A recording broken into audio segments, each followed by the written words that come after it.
Watu wengi wanajiuliza kuhusu tattoo hizi. Hawa ni Waafrika ambao wanatia tattoo kuhusu kila kitu ambacho kinamtokea kwenye maisha yake. Kama naweza kuwa ni Deoria, anatia tattoo. Chochote ambacho anaweza kuwa anatia tattoo ili akumbuke, ili alichi kwenye malengo yake. Ndo inamaanisha hizo tattoo. Watu wengi hawawezi kuelewa hizi tattoo zinamaanisha nini.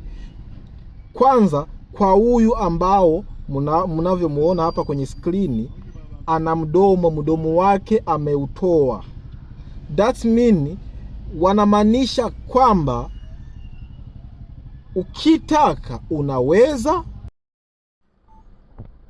Kama huyu ambao mmemuona ambao amekata mdomo, kama kwenye kuna mchoro fulani ambao anataka kuonyesha. Unaona, alikuwa anataka kuonyesha mchoro wa kopa, mchoro wa lavu. Yule ndo kitu ambacho anakipenda. Anataka malengo yake awe na mpenzi wake.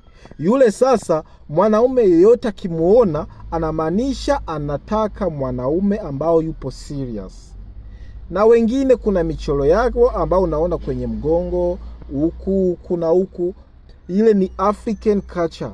Ndo jinsi ambavyo walivyo. Kama Tanzania kuna Wamasai, Sujiui, Burundi kuna Watwa, Tanzania kuna oso Waha.